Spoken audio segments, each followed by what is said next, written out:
Oh banyak juga, kadang-kadang usil juga kalau emang pas warga lewat malam, apalagi malam Jumat, sering digodain juga suara-suara dia ketawa, kadang-kadang dia suka nangis juga gitu. Penampakan juga sering nongol di jendela.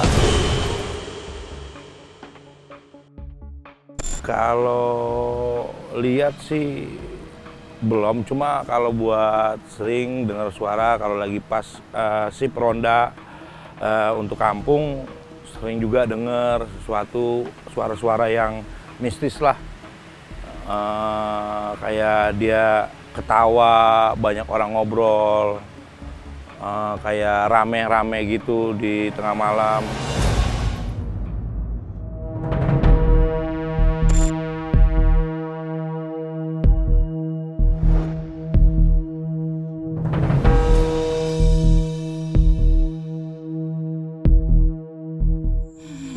Mungkin kalau aku ini ya, apa namanya, aku cuma takutin mbaknya aja gitu.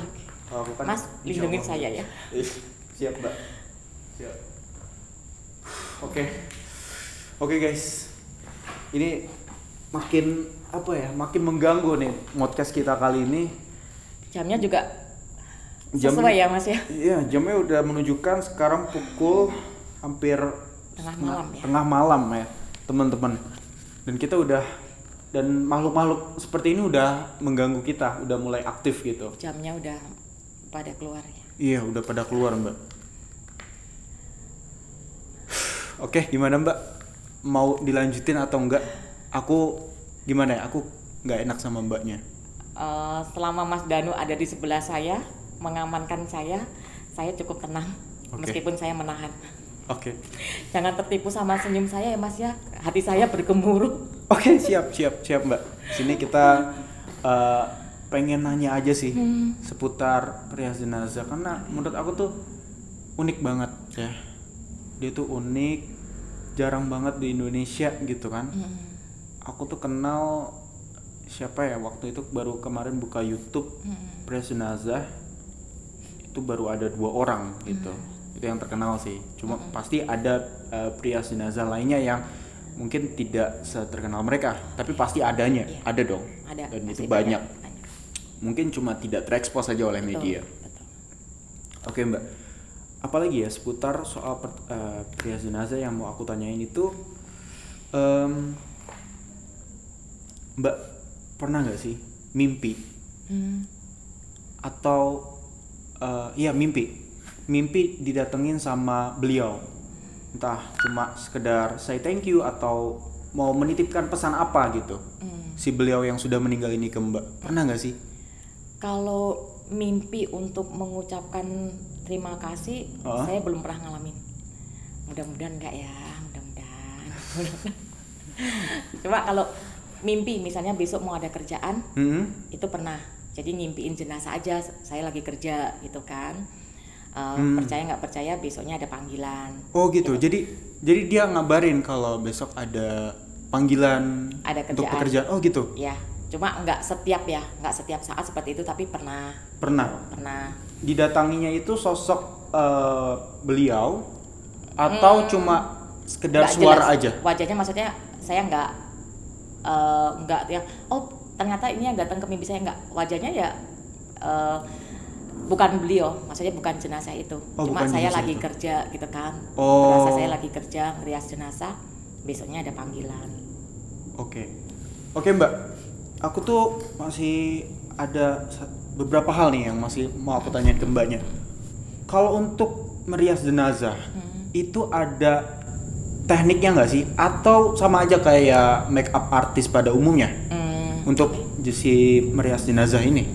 Kalau teknik tertentu pasti ada dibanding sama yang masih bernafas ya Mas ya. Oh jadi ada tekniknya? Ada. Karena ada teknik khususnya?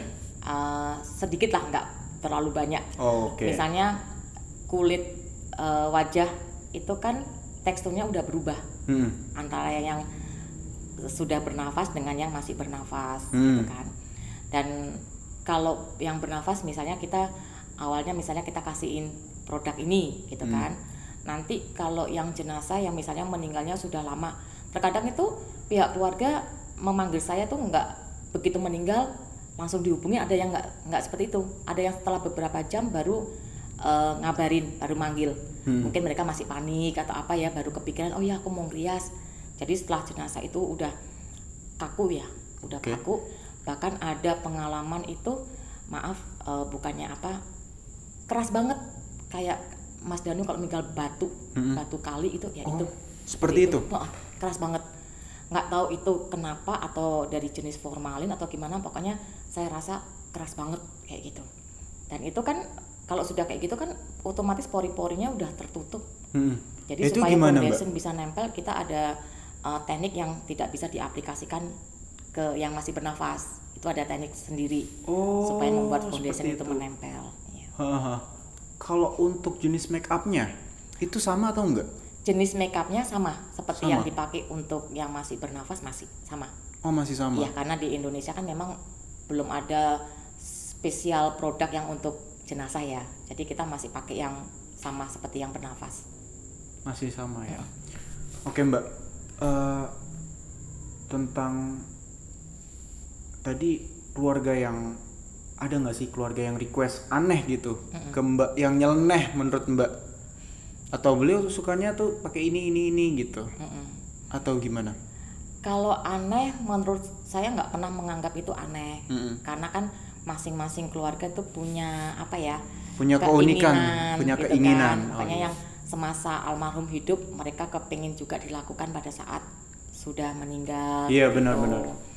Jadi kalau saya pasti selalu pertanyaan wajib saya itu gini, Kak ini ada request, maksudnya mau make upnya yang kayak apa gitu kan. Kebanyakan mereka nggak apa-apa, silakan kakak make upin aja gitu kan, diserahkan ke saya.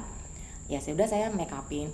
Cuma saya tuh gini Mas, dalam bekerja saya selalu ini, saya menginginkan jenazah ini tampil sempurna, tapi di sisi lain juga saya kepingin keluarga itu senang dengan hasil yang saya wujudkan ke jenazah. Oh gitu. iya. Jadi mereka tuh harus puas dengan hasil saya. Oke, saya paham. Seperti puas itu gimana? Biasanya kalau antara 80-90% saya udah mau selesai nih, saya panggil pihak keluarga, saya tanya kira-kira ada nggak yang mau ditambah atau cocok nggak gitu dengan hasil ini. Bapak lihat ya, ini yang terbang-terbang ya di sekitar. Ya. Ini meskipun ini terang, ini sebenarnya auranya gelap sekali. Gelapnya itu karena memang bangunan ini Pak. Ini ada satu makhluk yang benar-benar besar dan menyeramkan. Yang tadi Bapak cerita kalau Bapak security banyak lihat penampakan seperti genderuwo ya. Itu sebenarnya bukan genderuwo Pak. Itu sebenarnya adalah buto ijo. Sosok buto ijo ini dia jenisnya jin yang ganas dan tidak bisa sembarangan. Nah ini nih. Apakah ada apa bilang turun atau dia punya nama di sini dulu ada terkenal dulu ya istilahnya namanya Ki Blencok. Ki Blencok. Iya. Kita juga kurang itu kan memang kita tahu sana dia bilang Ki Blencok. Kalau untuk menyambut atau menghadirkan beliau gitu dengan sejenis ikan, tapi ikan makanan orang dulu gitu. Kalau dibilang ikan tembang cuman dibakar gitu aja, dia langsung menampakkan diri. Oh gitu, Ki Blencok dalam sosok yang besar. Yang besar, yaitu yang besar ya. Besar berbulu dengan mulut yang lebar dan ada gigi taringnya. Berarti beliau inilah Pak yang tadi saya jelaskan, yang security Bapak tadi bilang. Jadi aura gelap ini adalah karena daerah kekuasaannya Ki Blencok.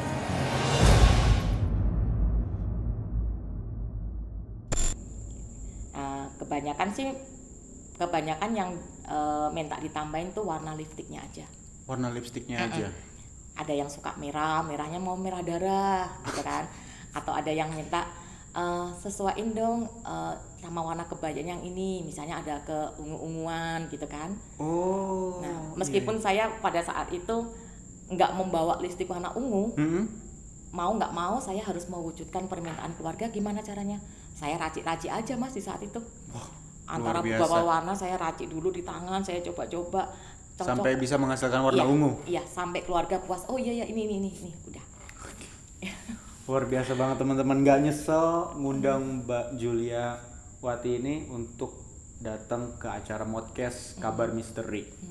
Banyak banget pengalaman dan juga pelajaran berharga yang bisa kita petik dari Mbak Julia Wati ini.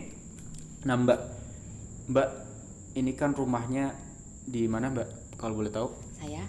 Saya di Cilengsi Bogor. Di Cilengsi Bogor. Mbak pernah dapat panggilan terjauh kemana? Ke daerah mana untuk merias jenazah? Panggilan terjauh saat ini masih Bandung. Bandung. Luar pulau pernah? Belum pernah. Belum pernah. Mau. Tapi kalau ada panggilan? Mau banget. Oke. Dimanapun juga, selama itu panggilan saya bersedia. Bersedia? Ya. Oke, siap. Mbak, mohon maaf banget. Waktu Mbak pertama kali ngerias jenazah, itu boleh tahu nggak siapa dan kenapa penyebab dia meninggal? Oke. Itu pertanyaan sensitif, kira-kira nggak mau dijawab atau enggak? Aku Saya serahin ke jawab Mbak. yang umum aja ya Mas. Yang umumnya, oke. Enggak secara mendekat. Oke. Pertama kali tadi ya Mas ya? Iya, pertama kali. Pertama kali itu tante wanita gitu. Meninggalnya karena sakit ginjal. Sakit ginjal. Ya, Oke. dia udah cuci darah. Itu. Yang tadi saya sempet singgung yang wajahnya udah keras kayak batu. Iya? Ya, si tante ini. Oh, gitu. Oke. Seperti itu. Oke. Oke, teman-teman. Jadi kali ini kita mau bahas lebih lanjut tentang profesi perias jenazah, dan yang masih jadi penasaran apalagi ya Mbak ya, saya bingung, saking banyaknya pertanyaan saya bingung mau nanya apa ke Mbaknya.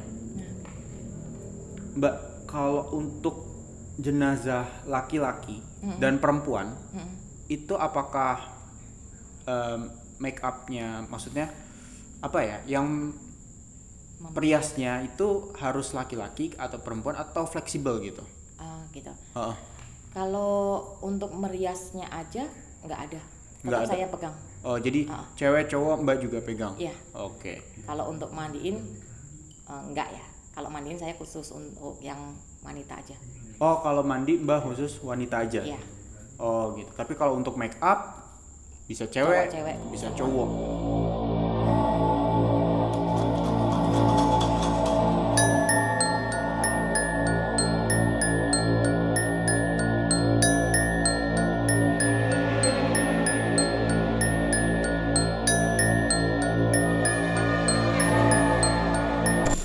Sorry Mbak.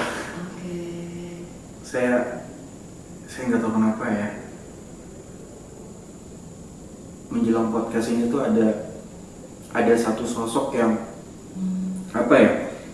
Dia dominan untuk di bangunan ini.